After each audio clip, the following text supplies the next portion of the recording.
আসসালামু আলাইকুম, সবাইকে শুভেচ্ছা জানিয়ে হ্যাপি মিনি কিচেনের পক্ষ থেকে আর একটা নতুন রেসিপি নিয়ে আপনাদের সাথে হাজির হলাম। আমরা মুরগি দিয়ে বিভিন্ন ধরনের রেসিপি শিখিয়েছি। আজ আমি আপনাদেরকে দেখাবো কচু দিয়ে কিভাবে মুরগির মাংস রান্না করা যায়। আর এই রান্নাটা আপনারা গরু কিংবা হাঁসের মাংস দিয়ে রান্না করতে পারেন। আর কচু দিয়ে মাংস রান্না করার জন্য তৈলাক্ত মাংস হলে খুবই ভালো হয়। তো চলুন বন্ধুরা, আর কথা নয়, আমরা রেসিপিটি শুরু করি। কচু দিয়ে মাংস রান্না করার জন্য আমার যা যা লাগছে, আমি এখানে মুরগির মাংস নিয়েছি, ফার্মের মুরগি 1 কেজি পরিমাণে। আপনারা এখানে ইচ্ছে করলে গরুর মাংস কিংবা হাঁসের মাংস নিতে পারেন। কচু নিয়েছি 1/2 কেজি, আদা রসুন পেঁয়াজ একত্রে পেস্ট করে নিয়েছি 1 কাপ, ধনে গুঁড়া 1 চামচ, ভাজা জিরার গুঁড়া 2 চামচ, হলুদের গুঁড়া 1 চামচ, মরিচের গুঁড়া 2 চামচ, কাঁচামরিচ, তেজপাতা, দারচিনি, লবঙ্গ, এলাচ, কালো গোলমরিচ পরিমাণ মতো, লবণ স্বাদ মতো, আর পরিমাণ মতো তেল। চলুন বন্ধুরা, আমরা রান্নাটি শুরু করি। বাজার থেকে কচুটা আনার পরে আমি ছোট ছোট করে কুটে ধুয়ে সেদ্ধ করে নিয়েছি। চুলা একটি পাতিল বসিয়ে দিলাম। এখন দিয়ে দিলাম তেল। তেলটা গরম হয়ে গেছে। এখন দিয়ে দেব দারচিনি, তেজপাতা, এলাচ, লবঙ্গ, গোলমরিচ। এটা একটু ভেজে নিতে হবে 1 মিনিটের মতো। এটা ভাজার পরে একটা খুব সুন্দর একটা ফ্লেভার আসে।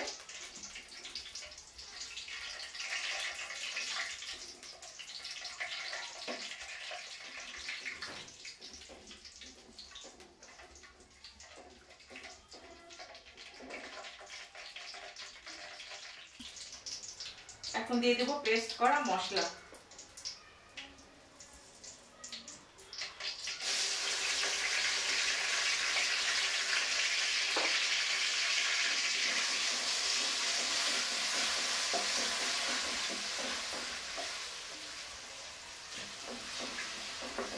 ভালো করে একটু নেড়ে চেড়ে দিতে হবে।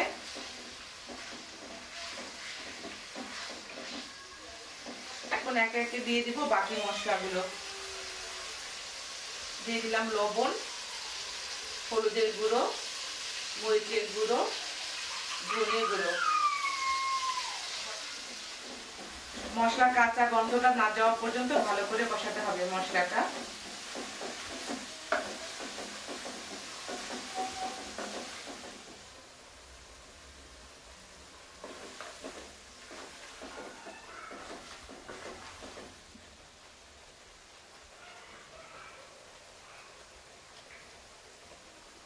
মশলাটা কষানো হয়ে গেছে, উপরে তেল উঠে আসছে।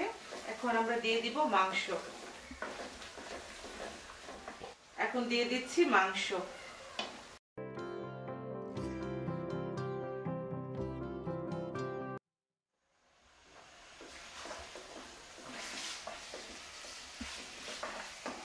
মাংসটাকে ভালো করে কষাতে হবে। ফার্মের মাংস তো খুব তাড়াতাড়ি সেদ্ধ হয়ে যাবে। এদিকে আমার কচুটাও সেদ্ধ করা আছে, তো রান্না করতে আমার বেশিক্ষণ সময় লাগবে না।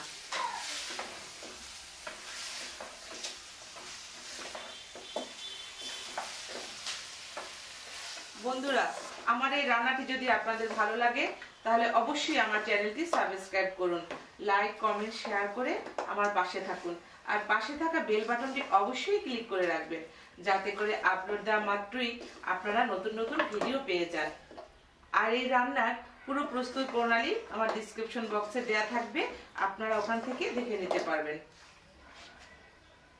এখন এটা আমি কিছুক্ষণের জন্য ঢেকে দেব।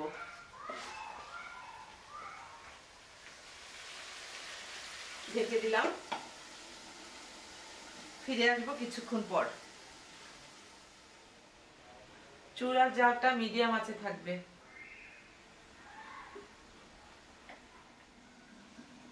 ফিরে আসছি কিছুক্ষণ পর। মাংস থেকে পানি বের হয়ে গেছে।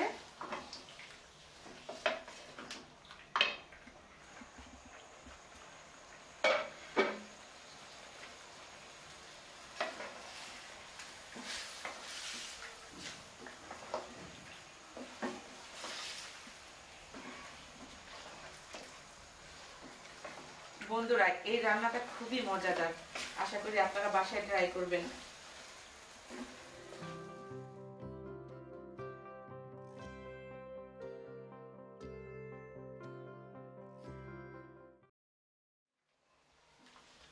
মাংসের কালারটাও দারুণ আসছে।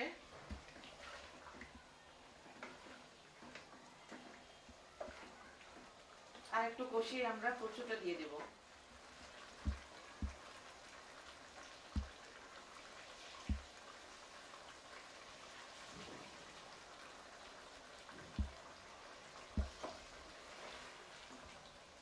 পুরো রান্নাটা শেষ করতে আমার 30 মিনিটের মতো সময় লাগবে।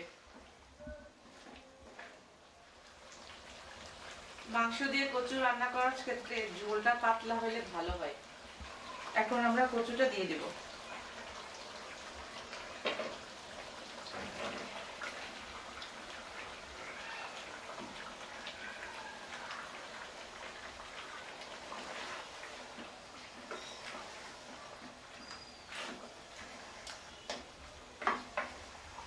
এই রান্নার ঝোল হিসাবে অবশ্যই গরম পানি দিবেন।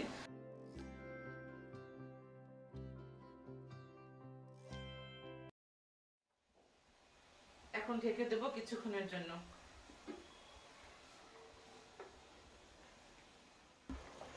গরম পানি দিয়ে দিয়েছি, এখন দিয়ে দিব কাঁচামরিচ।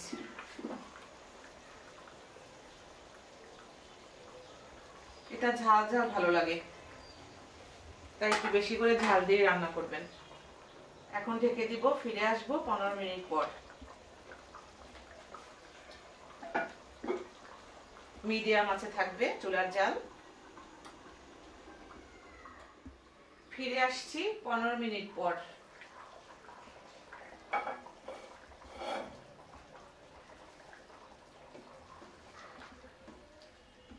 কচুটাও সেদ্ধ হয়ে গেছে, মাংসটাও সেদ্ধ হয়ে গেছে। এখন আমরা দিয়ে দেব জিরার গুঁড়া।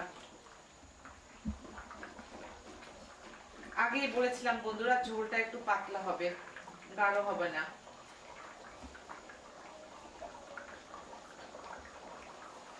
দিয়ে দিলাম জিরার গুঁড়া।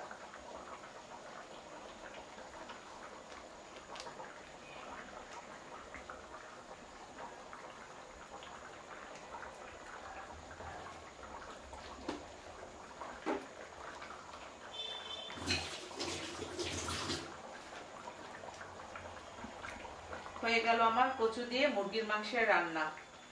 আশা করি বাসায় ট্রাই করবেন, কেমন হয় আমাকে জানাবেন। আর আমার এই রান্নাটা যদি ভালো লাগে আপনারা বাসায় ট্রাই করবেন। সবাইকে শুভেচ্ছা, ভালো থাকবেন।